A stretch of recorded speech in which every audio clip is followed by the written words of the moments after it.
Thank you. Thanks for chair.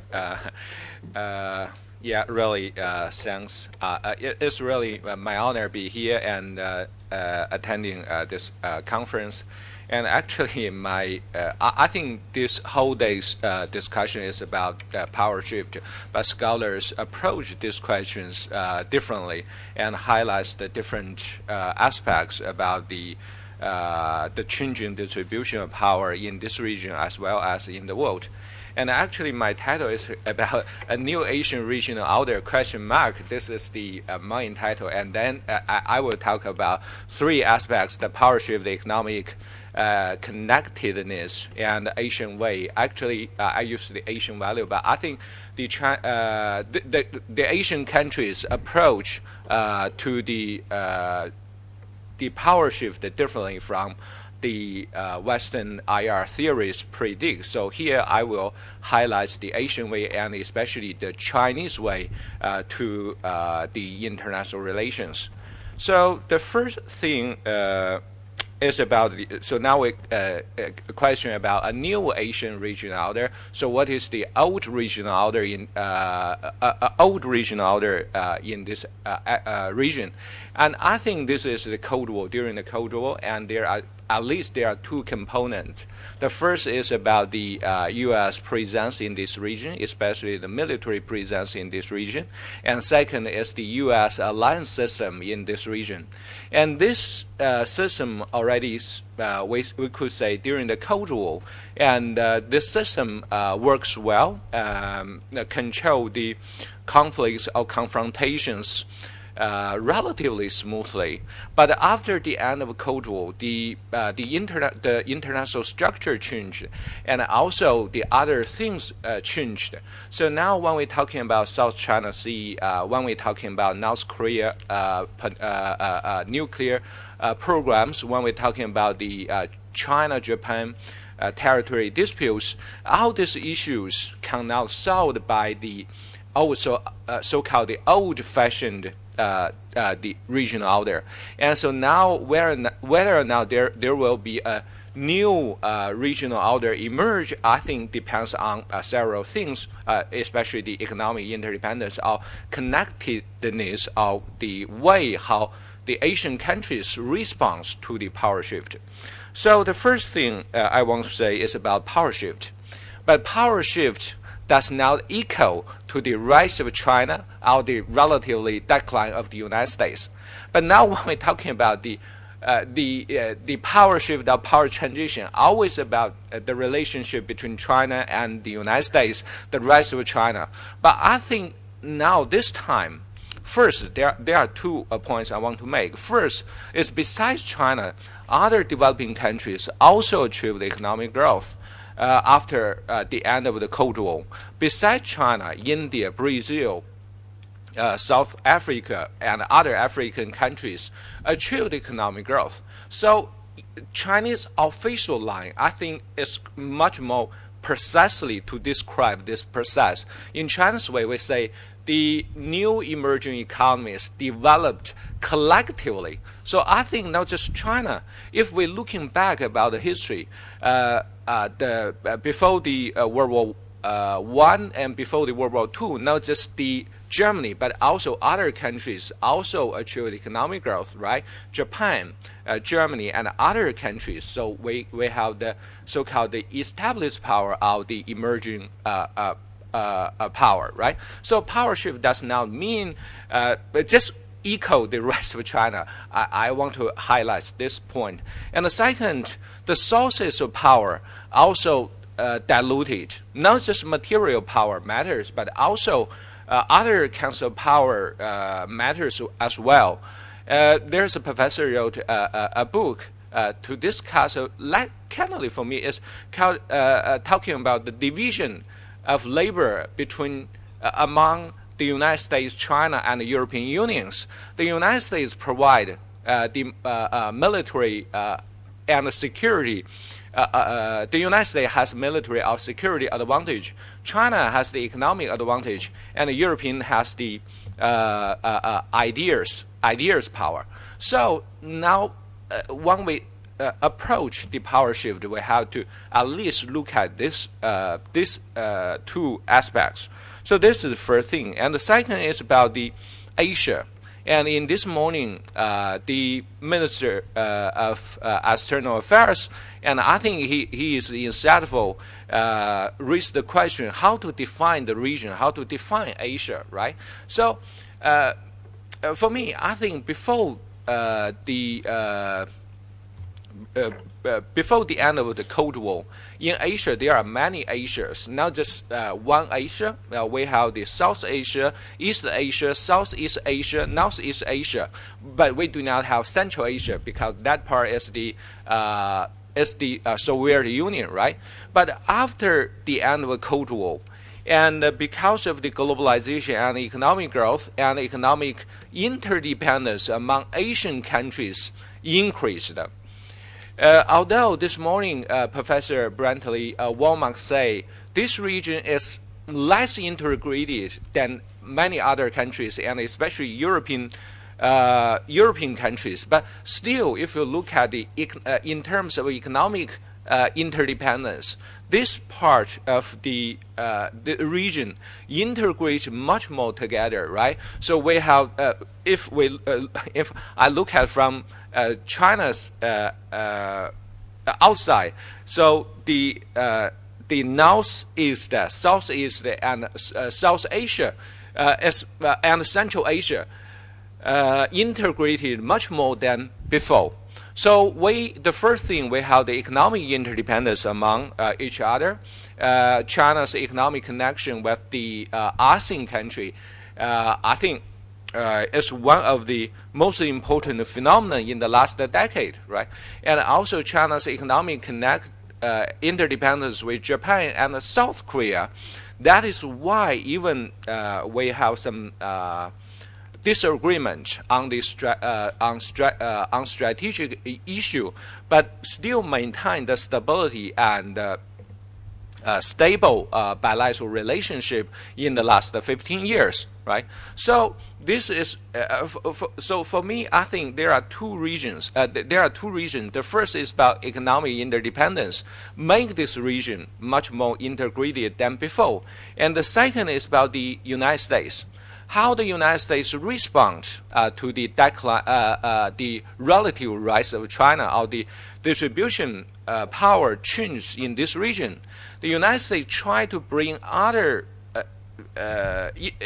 previous not belong the East Asian countries into this region, right? To counterbalance or intend to counterbalance China, like the concept, the Indo-Pacific concept, that is bring India into the geopolitical scene and look at this region, right? So we have the different powers in this region. So these are the two prerequisite conditions when we think about a new Asian regional order. And the second part is about there is a puzzle. The puzzle is about the order in this region. What kind of order will emerge? There are several predictions according to the IR theories. The Amitabh Acharya made a summary about that. The first is about the anarchy, just like, but we discussed the previous two sessions, we used the Mao polarity, right? According to the structural realism, they think the polarity like anarchy. There is no hegemony of bilateral great powers, and the international politics intends to conflict, right? So that is like the Asian's future could be Europe's past, especially Germany expansion and great power competition leading to world war, right? So, but later I will explain why India, China believe that multipolarity is better than bipolarity or hegemony. Right. So this is first, and the second is about hegemony. Hegemony, and especially China, like the United States in the late 19th century, to impose a manual doctrine over Asia. And the third is about hierarchy, a benign Chinese dominance as prevailed under its tribunal system, as so-called the under Haiwan is like the old-fashioned Chinese model, and I think Nadine will talk about that. And the fourth is about the consurge of power, and especially China and other great powers. They have the common stance how to maintain the order, and especially the extreme form is so-called the G2. China and the United States could dominate the Asian affairs. And the last one is the community. The community has different meanings, right? In international relation theory, we say the security collective, the security community. That means all countries have some the shared interests and shared ideas about how to maintain stability. And China now, the President Xi Jinping used the term called the community of shared future, right? So it's also a slogan for China how to approach the international politics. So anyway, these predictions, especially the first two prediction, the first is about use the mild polarity and equals to the anarchic system, the conflicts within this region. And second, the Western scholar will criticize this region so-called institutional deficit. There is no, does not like the European countries. They have much more mechanisms of formal institutions to regulate the interaction. And the third, and they will say China will pursue hegemony over other countries. This is the prediction according to the current theories. But if we observe in the last 20 years in this region, relatively maintain peace and prosperity and achieve economic growth, right? So, and China also try to reassure neighboring countries. So does not the prediction does not feed the real politics, did not feed to the observation. So but how to describe the policies by countries in this region? And mainly is so-called the hygiene policy prevails in this region, right? And the most obvious phenomenon is the so-called the double hygiene between China and the United States. And I think as David Shambo defined this hygiene policy between China and the United States, say that is so-called the double bet. China bet the United States will not systematically hinder China's economic growth, and the United States bets that China will not systematically challenge the United States' international leadership. And also there are others, such as ASEAN countries hedging China in security issue and welcome the U.S. military presence in this region. But on the other hand, they welcome the Chinese economic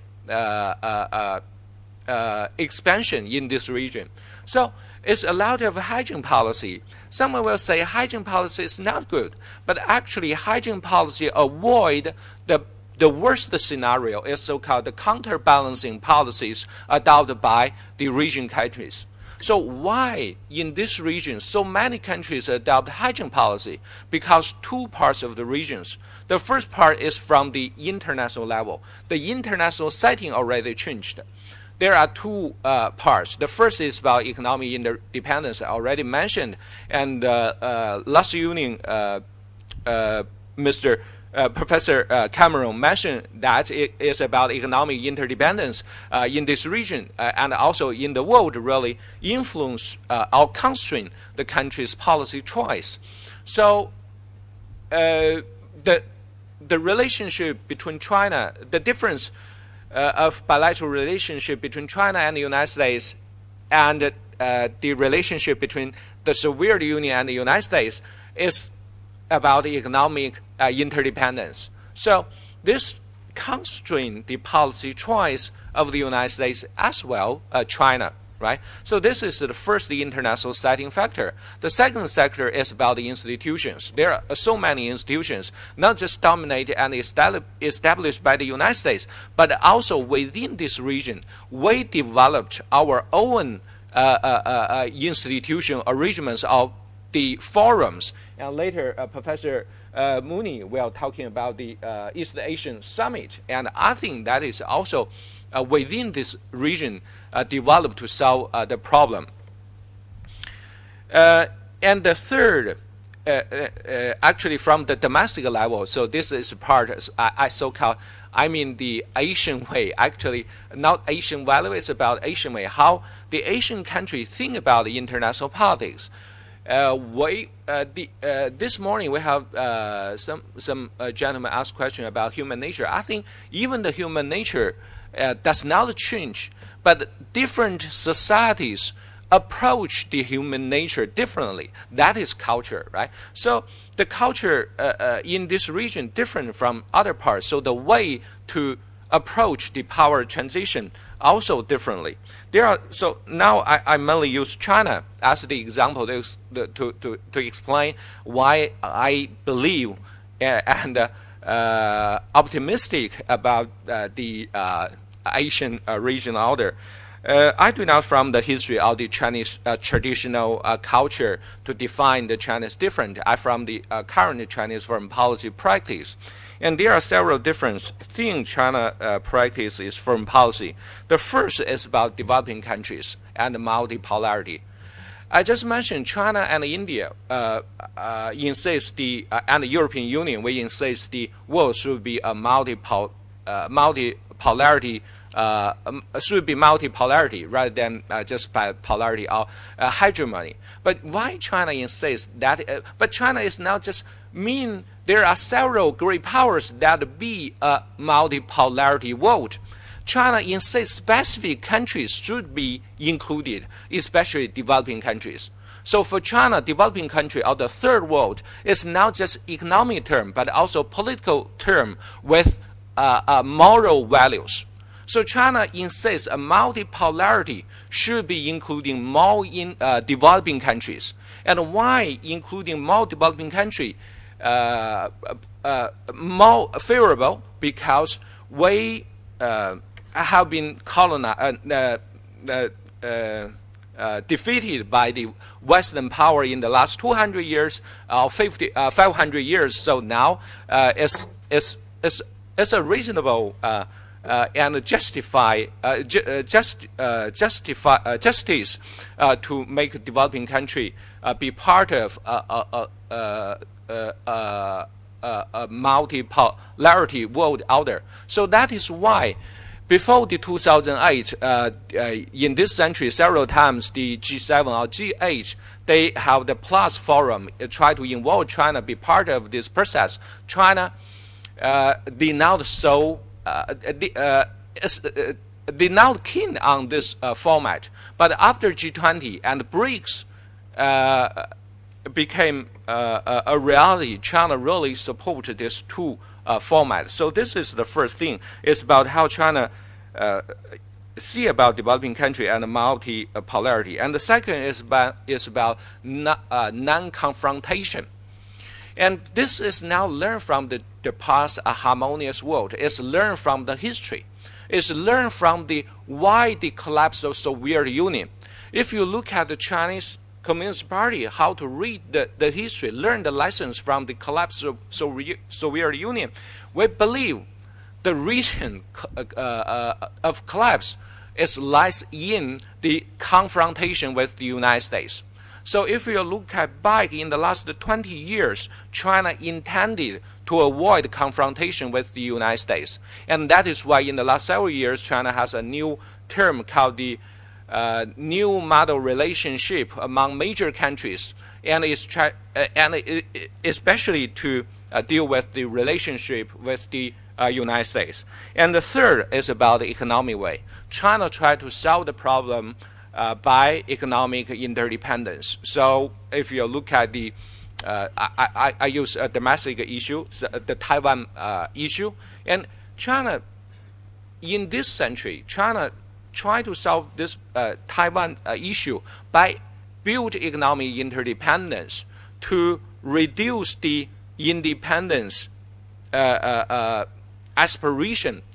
So I think this way is really works well, and also so I think other colleagues will talk about Belt and Road. That is also kind of the Chinese foreign policy's characteristics. So I think this Asian's way approach the power shift could be different from the past, and the international setting also provide much more favorable environment for the power restructuring in this region. So I'm optimistic about the new Asian regional order will emerge. Thank you.